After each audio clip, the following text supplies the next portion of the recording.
सोचिए आपने पूरा वीकेंड एनालिसिस किया, बैलेंस शीट देखी, प्रॉफिट ग्रोथ देखा, इंडस्ट्री का ट्रेंड समझा, प्राइस ब्रेकआउट भी चेक किया और मंडे आपने ऑर्डर प्लेस कर दिया। 2 दिन बाद स्टॉक 2% नीचे हो जाती है। आप सोचते हैं कि करेक्शन है और अगले दिन स्टॉक 5% डाउन। अब आप टेलीग्राम चैनल देखते हैं, व्हाट्सएप देखते हैं और आपको पता चलता है कि ये एक ऑपरेटर स्टॉक है। Better to exit before it's too late. आप फिर भी वेट करते हैं, पर जब नेक्स्ट डे ये स्टॉक 7% डाउन हो जाता है, आप डाउट होकर सेल कर देते हैं और 2 हफ्ते बाद यही स्टॉक 15% की प्रॉफिट में चलता है और आपके दिमाग में ये सवाल आता है कि एनालिसिस तो सही था पर फिर भी लॉस क्यों। अगर ये आपके साथ इससे पहले कभी हुआ है, then this video is for you. Hi, my name is Ramesh Patro. I am 2 times best selling author including Success Defined in the New School and Break a Candle Technique, where I simplify stock market concepts into actionable systems. आज इस video में हम market related एक uncomfortable truth के बारे में समझेंगे और वो ये है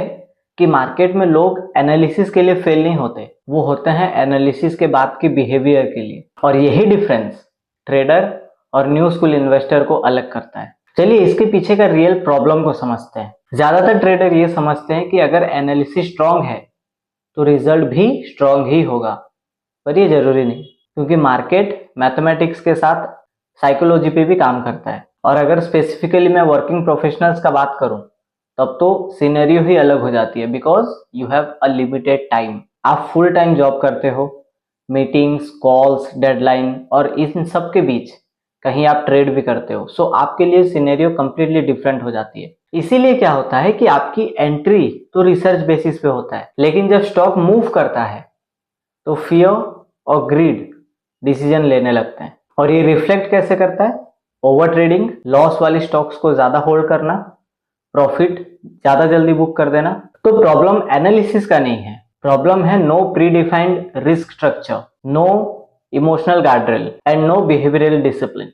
चलिए इसको ब्रेक डाउन करके देखते हैं। सबसे पहले रूट कॉज है एनालिसिस और एग्जीक्यूशन के बीच का गैप। रिसर्च हम लोग लॉजिकल बेसिस पे करते हैं, पर जब लाइव मार्केट में प्राइस मूव होता है, हमारी डिसीजन इमोशनल होते हैं।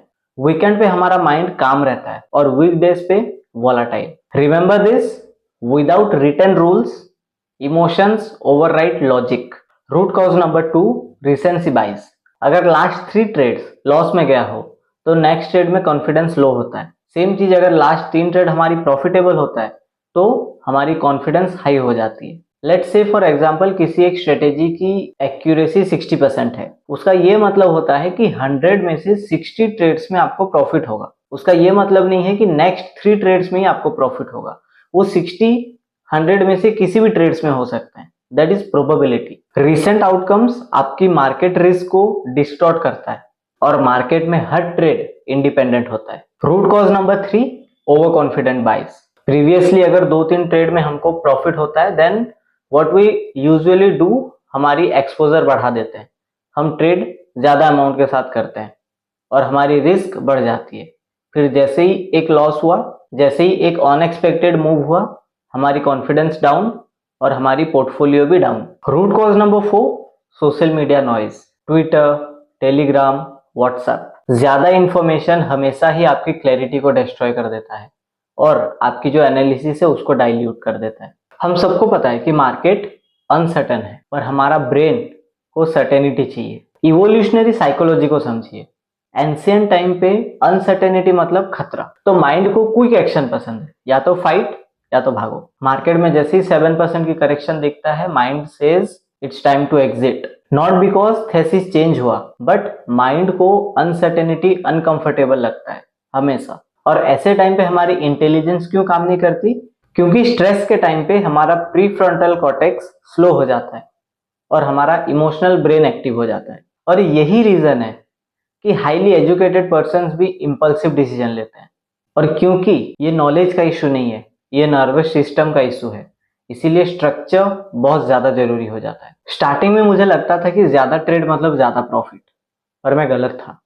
ज्यादा ट्रेड मतलब ज्यादा इमोशनल एक्सपोजर, हर ट्रेड में ज्यादा स्ट्रेस, ज्यादा एक्सपेक्टेशंस और ज्यादा attachment. Let's take an example of Sandeep, who is a 32 years old in Pune, earning 22 lakhs a year। Weekend पे वो एनालिसिस करते हैं, चार्ट स्ट्रॉन्ग, रेशियो स्ट्रॉन्ग, पर एग्जीक्यूशन वीक। एंट्री के बाद वो हर दिन प्राइस चेक करते हैं। 2% नीचे गया तो डाउट, 3% नीचे गया तो पैनिक। बार बार वो अपना स्टॉप लॉस को शिफ्ट करते थे और साथ ही अपना लॉस को एवरेज करने की कोशिश करते थे। Despite of his good analysis skill, 3 साल बाद उनकी कैपिटल ऑलमोस्ट फ्लैट। फिर उन्होंने एक शिफ्ट किया, अपनी ट्रेडिंग की फ्रीक्वेंसी कम की, रिस्क पर ट्रेड को 2% पे रिड्यूस किया, पोजीशन की साइज को फॉर्मुलेट किया, एंट्री से पहले एग्जिट डिफाइन की। और इससे नेक्स्ट 18 मंथ में जो उनकी रिजल्ट था that was not fantastic but 18 to 20% of the capital. Let's take another example of Ankit, same profile but इनका बिलीव क्या है कि मार्केट में एक्टिव रहना जरूरी है, daily intraday attempts, FOMO entries और 3 साल बाद नेट प्रॉफिट मिनिमल। पर उससे ज्यादा जरूरी क्या है कि टाइम वेस्ट हुआ और साथ ही साथ mental fatigue.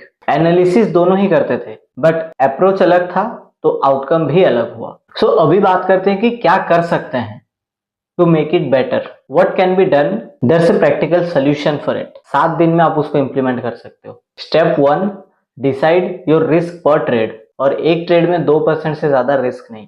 If your capital is 10 lakh, 20,000 is what you can risk in a trade. Position size stop loss के हिसाब से कैलकुलेट करो, इमोशन रिड्यूस होगा। Step 2, pre commit exit rule, entry से पहले एग्जिट का रूल्स डिफाइन कर लो। और step 3, start journaling your trade. आपने एंट्री क्यों लिया, आप एग्जिट क्यों कर रहे हो, what is your emotional state, और आपने उस ट्रेड से क्या सीखा। ये 4 चीज मिनिमम आप मेंशन कीजिए। After 20 trades you will see a behaviour pattern. Step number 4, reduce trade frequency, maximum 2 to 4 trades per month, और ये वर्किंग प्रोफेशनल्स के लिए प्रैक्टिकल है। ओवर एक्सपोजर कम कीजिए। और step 5, weekly review plan. Sunday 30 minutes एक बार रिव्यू कीजिए अपने ट्रेड्स का, not in terms of profit but in terms of your behaviour, whether you stick to your rules और नॉट। प्रोसेस पे फोकस होना चाहिए, नॉट ऑन प्रॉफिट। चलिए वापस वही एग्जांपल पे चलते हैं। एनालिसिस सही था पर एग्जीक्यूशन वीक। मार्केट इंटेलिजेंस को नहीं डिसिप्लिन को टेस्ट करता है। आप इंटेलिजेंट हो पर क्या आप डिसिप्लिन्ड हो। आप एनालिसिस एक्सपर्ट हो पर क्या आप एग्जीक्यूशन को डिसिप्लिन तरीके से कर पाते हैं। यही डिफरेंस वेल्थ और फ्रस्ट्रेशन के बीच में है। अगर ये वीडियो आपको आई ओपनिंग लगा then please subscribe. Comment below आपका सबसे बड़ा ट्रेडिंग मिस्टेक क्या था, एनालिसिस या एग्जीक्यूशन। और ये वीडियो को उन कलीग्स के साथ शेयर कीजिए जो ऑफिस आवर्स में ओवर ट्रेड करते हैं।